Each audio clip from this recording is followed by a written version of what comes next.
Welcome back, my dear students, and those who also do follow me on this platform as we prepare for our great day tomorrow. I want to begin by wishing Easter greetings to all my current and former students at Iwanda University. I wish you a happy Easter, and my fellow staff members and administrators at Evander University. I also wish you a happy Easter. Again, I want to send my greetings and Easter wishes to my current and former students at the Evander Secondary School and the staff and the administrators of Evander Secondary School. All of you, I love you. So I want to make two requests to all of you, the staff, students of Iwanda University and the Iwanda Secondary School, that be agents of peace in your life, in your family, in your community, in your institution, in your church, in your mosque, in your temple, in your synagogue, in your ministries, in your country. Let us be agents of peace. Let us also pray for our brothers and sisters who are in the warring nations, such as South Sudan, just next to us here, Sudan, DR Congo, Nigeria, America, Israel, Iran, and all those who are experiencing conflicts and wars of one kind or the other, as our Lord Jesus says. He told Peter yesterday, put that sword back into its cover. Those who live by sword will also die by it. So we take this example of promoting peace in our hearts and where we live. Today we are again going to the second part of understanding the Bible. Understanding the Bible. We talked about that sometime. And today I want to focus on the stories in the Bible. You know, as the students, as I told you, the Bible in a class is a different thing. When we are making analysis in a religious worship, it is another thing. This Bible is full of stories. These stories tell us things like where did we come from, where are we going, why do we suffer, and then it also talks of things like rays of hope, courage, strength. There is lamentation. There are also stories of wars and conflicts in the Bible. So how do we understand these things, and what are these stories?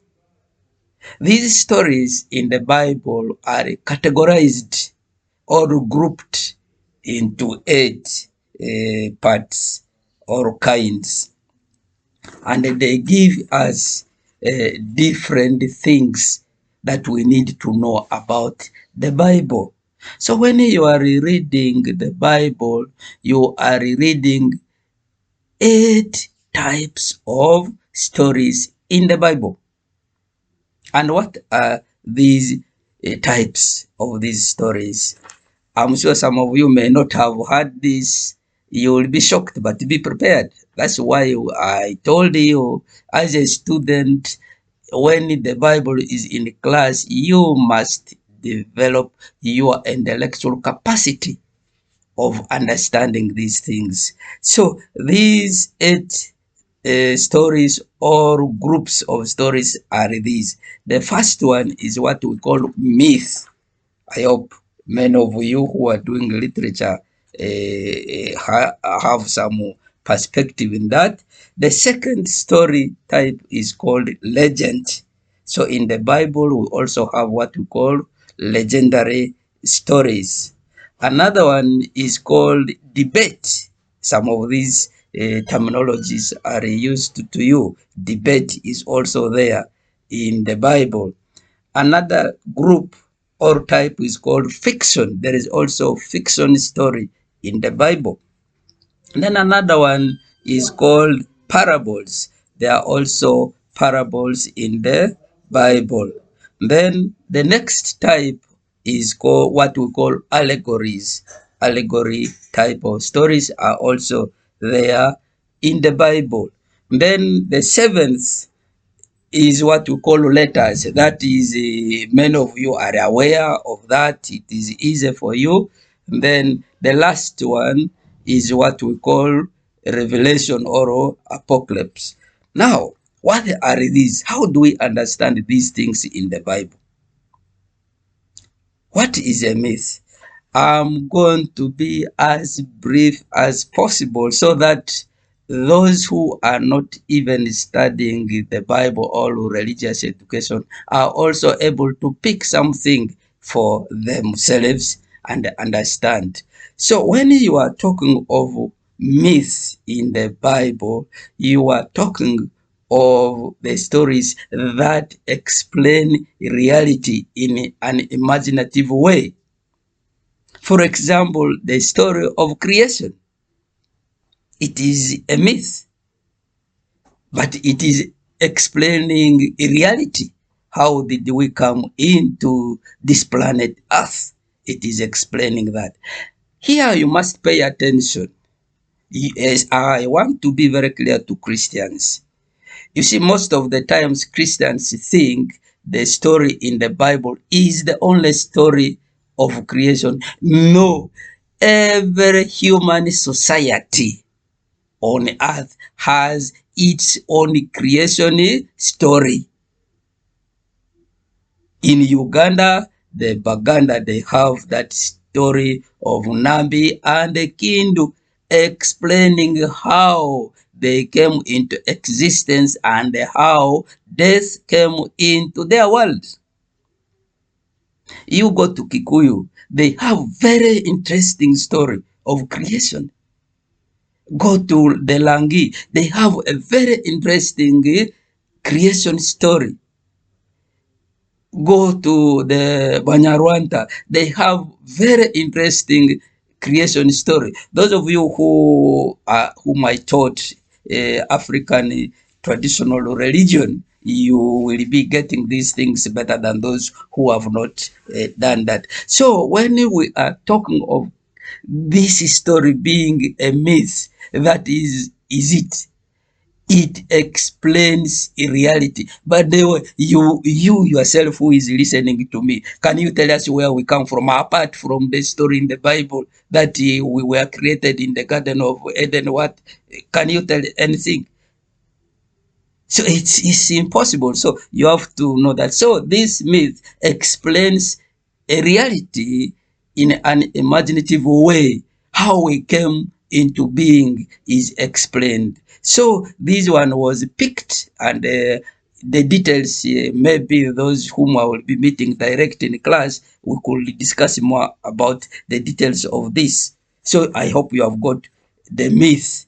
So if somebody comes up to dispute with you that that creation story is false, that is his or her opinion, but you must know that it is a myth that explains a reality. Are we not here? We are here. But how did we come here? That is what is there. So the second is what we said, the legend or legendary stories. This is what, in simple terms, it is a historical explanation of a reality. For example, you talk of the man or the woman in the garden. Don't ask me where the garden is. Don't ask me where the what. But do we have women? We have them. Do we have men? We have them. Are they not existing? They are existing. That is what we call by. So the existence, a historical existence explained that way. So I want to just put them in short so that those who can get something, but otherwise those whom I will meet in class, I will dive deeper than that. Then the third type, so we have talked of myth, we have talked of legend, then we go to debate, which is the third type. Debate is simply an argument, and we have them in the Bible. You see the argument between Abraham and God on the destruction of the people. Even if there are two good people there, are you going to destroy this city? God says, no, I will not. That is a debate. And then between Job and God also, there is a debate. So that is what we are meaning. Then the fourth is what we call fiction. Fiction also explains a reality of human life, especially where we are in no, yes, no, yes, no. Look at Jonah. Jonah is sent to save a situation, but his interest is the destruction of the people, not their salvation. But and then the question, did Jonah exist? That is for another thing. That's why we are saying fiction, but it explains a reality. Some of you will want your enemies to die instead of them being saved. Then how will you be told that in fact your thinking is a wrong one?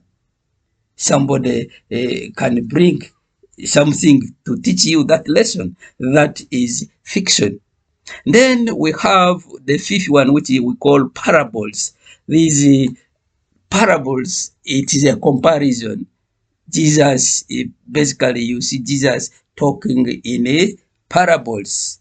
Even in the Old Testament, when David takes over the wife of his commander, after killing him, Nathan comes and tells him, do you know there is this who slaughtered the only sheep? And David said, I will what? And Jonah says, it is you. So that is what? So it explains a truth in a comparison manner. So I've given you that. Then the sixth one is what we call allegories. Allegories, these are stories with implied meaning. For example, many of you have been listening to the story of the wedding feast in Cana, where Jesus, his apostles or disciples, and his mother attended that party. But most of us who have not got the chance of understanding that story don't get the real meaning. We focus on the actuality that Jesus was there, but what is the meaning? This story is explaining something beyond. It's far beyond that part there. It is talking about a spiritual wedding. So how many people will really think of that? So that is what, in simple terms, allegory means. And then we have the last two, the seventh, which is letters. Those who are of many of us, even if you have not gone to class, many can understand that. We have letters, letter of St. Paul, St. John, St. What, there. These are letters addressed to specific audience or group. I have been challenging the African students that there is no letter written to the people of Uganda. It is not there.